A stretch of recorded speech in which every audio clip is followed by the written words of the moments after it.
Bonjour à tous. Aujourd'hui avec Naël, nous allons vous proposer la recette du gâteau à l'ananas. Naël avait très envie d'un gâteau à l'ananas, donc je lui ai proposé de venir le faire avec nous. Donc voici la recette que je mettrai sur le Padlet et sur le blog. La seule différence, c'est que là vous allez avoir des mesures en grammes et que nous on va vous proposer des mesures avec un pot de yaourt pour que ce soit plus simple pour les petits pour le faire tout seul. Alors, il va nous falloir comme ingrédients de la farine avec 2 pots. Alors, on va mettre la farine là. Voilà, de la farine avec 2 pots de farine. Ensuite, du sucre et pour le sucre, 1 pot. 1 pot. Ensuite, il vous faudra 3 œufs. Là. 1 sachet de levure. De l'ananas en rondelles. Donc, il faudra 8 tranches d'ananas pour mettre au fond de votre moule. Du beurre fondu. Il en faudra un demi-pot de beurre fondu. Voilà, comme ustensile. Donc, on aura besoin d'un saladier.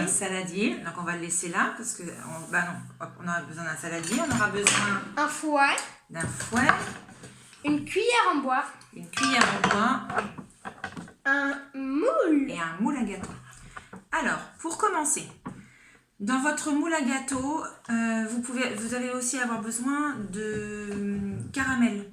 Moi, j'avais pas de caramel en flacon, donc du coup, j'ai fait du caramel que j'ai déjà versé dans mon moule parce que sûrement il durcit et après, je ne peux plus rien faire. Donc, il va falloir beurrer votre moule, mettre une petite couche de caramel, donc soit liquide que vous avez chez vous, soit faire du caramel avec de l'eau, du sucre. Moi, je mets un petit morceau de beurre pour faire du caramel au beurre salé. Et ensuite, vous allez étaler, hop, les 8 tranches. Vous allez disposer les 8 tranches d'ananas dans votre moule. Donc, il faut les mettre bien sur le bord pour que les 8 puissent rentrer avec une au centre. Donc, c'est 7 autour et une au centre. Alors, il faut réussir à bien les faire rentrer. On les a retirées de la boîte pour qu'elles puissent s'égoutter un petit peu. Allez, alors nous, on va peut-être réussir à n'en mettre que 7 et pas 8. Ça dépend de la taille de votre moule. Voilà, donc vous avez normalement quelque chose d'assez joli. Donc ça, on le met de côté et on versera après la pâte qu'on va avoir faite sur les ananas. Alors, je suis désolée, je me lèche les doigts. Dans le plat, on va casser les 3 œufs. 3 œufs.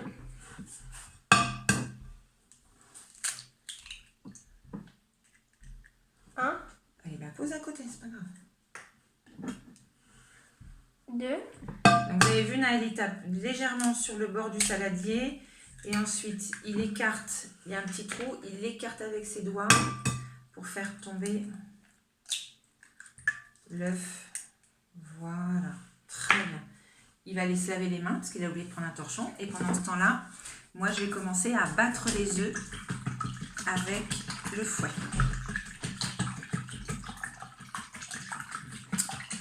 On va mettre les œufs et on va rajouter avec les œufs un pot de sucre, un seul pot de sucre. Donc je verse, alors soit vous le faites à la petite cuillère, soit vous avez du sucre vous faites un petit bec verseur. Voilà. Donc on va verser le pot de sucre dans le saladier et puis on va continuer à battre. Vas-y. Donc avec une main, on tient bien le saladier et de l'autre, on fait doucement parce que sinon il y a l'œuf qui déborde, le sucre qui déborde, il y a tout qui déborde. Et voilà. Et on bat le sucre. Pendant ce temps-là, papa ou maman peuvent aller faire fondre le beurre parce qu'il faudra intégrer le beurre fondu dans la préparation. 30 secondes. Tout dépend de la puissance de votre micro-ondes. Donc une fois qu'on a battu les œufs, alors on peut faire ça un petit peu plus dynamique. essaye de battre de façon un peu plus dynamique. Là, éventuellement, papa et maman peuvent aider, ou un grand frère ou une grande sœur. Et puis là, maintenant, on va verser on va ajouter le beurre que l'on vient d'aller faire fondre au micro-ondes. Vas-y. Non, là, tu peux... Hop, c'est la farine surtout qu'il faut faire un petit peu. Allez, j'en ai mis à côté. Alors, on va juste racler avec la cuillère. Ne pas perdre trop de beurre, ce serait dommage. Voilà. Allez, vas-y, mélange. Ensuite, on va incorporer à cette préparation. Incorporer, ça veut dire ajouter, mettre. On va incorporer 2 pots de farine. Pour la farine, mettez-les petit à petit, progressivement, pour avoir moins de risque de faire des grumeaux. Donc pareil, soit vous mettez à la petite cuillère, soit vous faites un bec verseur avec votre sachet. Voilà. Donc petit à petit, donc il y en a un qui peut verser.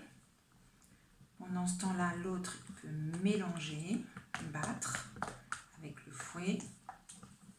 Allez, vas-y Naël.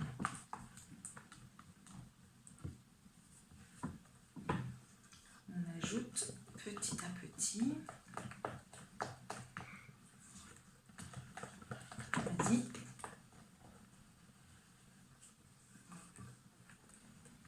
Voilà, ça demande de la concentration pour pas que mettre la farine partout. Vas-y, allez, on ajoute la fin du premier pot.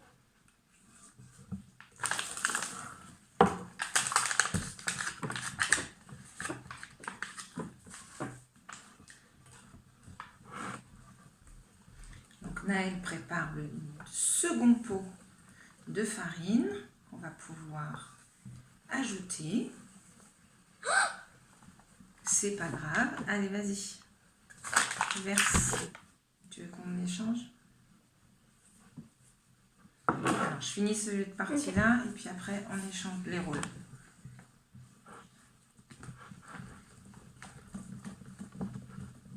Allez, vas-y, à toi. Donc, vous avez vu, on ajoute petit à petit. C'est beaucoup plus facile de mélanger que si vous mettez tout en même temps.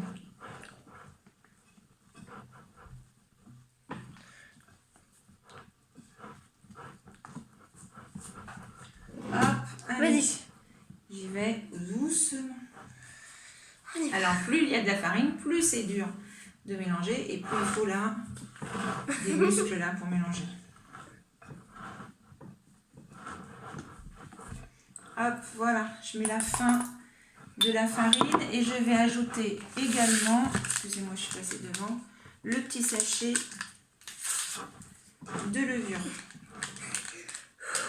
Voilà. Allez, courage.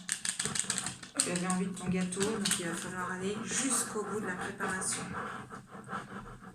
Très bien. Alors, je vais finir. Pendant ce temps-là, Naël, il va aller chercher la maryse pour qu'on puisse verser la préparation. Ah, c'est quoi la maryse? C'est la spatule en plastique qui permet de racler, tu vois. Voilà, donc je vais vous montrer ce que c'est que la maryse, parce que Naël ne savait pas ce que c'était que la maryse. Oui, il ne se souvenait pas de ce que c'était que la maryse. Voilà, et bien la préparation, elle est faite, elle est prête. On va pouvoir la verser délicatement sur les tranches d'ananas avec le caramel. Hop, voilà, ça c'est fini. Est-ce qu'il va avoir trouvé la maryse? Voilà. Donc je reprends mon plat. Naël va verser la préparation sur le plat. Délicatement. Voilà, en essayant d'en mettre bien partout. Donc la maryse, c'est cet outil-là qui permet de racler en fait la fin de la pâte. Alors je vais l'aider juste pour la fin. Donc moi je racle. Je vais essayer de faire ça face à la caméra. Je racle là bien tout. Et hop. Je verse tout dans mon moule. Voilà, donc une fois que c'est fait, il va falloir aller mettre le gâteau dans le four. C'est déjà fini, bah oui. Donc vous mettez dans le four une trentaine de minutes. Le four à 180, une trentaine de minutes. Vous vérifiez éventuellement avec un petit couteau. Par contre, ce qui est important, c'est de le démouler rapidement pour pas que comme le caramel va être chaud, il va se ramollir. Donc vous pourrez démouler facilement le gâteau. Si vous attendez que le gâteau se refroidisse, vous aurez du mal à le démouler. Et une fois qu'il est démoulé, vous pouvez verser le jus de l'ananas dessus. C'est encore meilleur. Voilà, je vous souhaite une bonne recette, un bon gâteau, une bonne dégustation. Et surtout, je compte sur vous pour m'envoyer les photos de vos gâteaux à l'ananas. À très bientôt. Au revoir. Au revoir.